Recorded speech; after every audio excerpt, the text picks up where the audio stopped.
নজর রাখবো পরবর্তী সংবাদে। ফের অবৈধ অনুপ্রবেশ, উদ্ধার করা হলো, আটক করা হলো একাধিক বাংলাদেশিদের।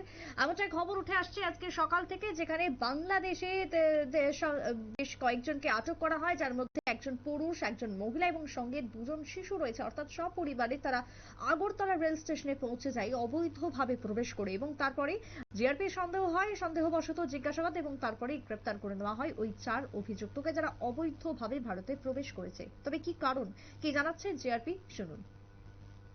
বলে যে তারা ব্যাঙ্গালোরে যাবে।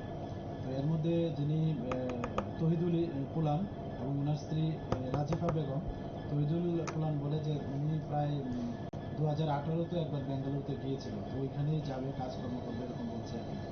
তো আমরা গতকালকে তাদের এগেনস্টে একটা মামলা নিয়েছি, এবং যার মধ্যে নতুন যে আইন হয়েছে বিএনএস এবং আইপিপি অ্যাক্ট এবং ফরেনার অ্যাক্ট আছে।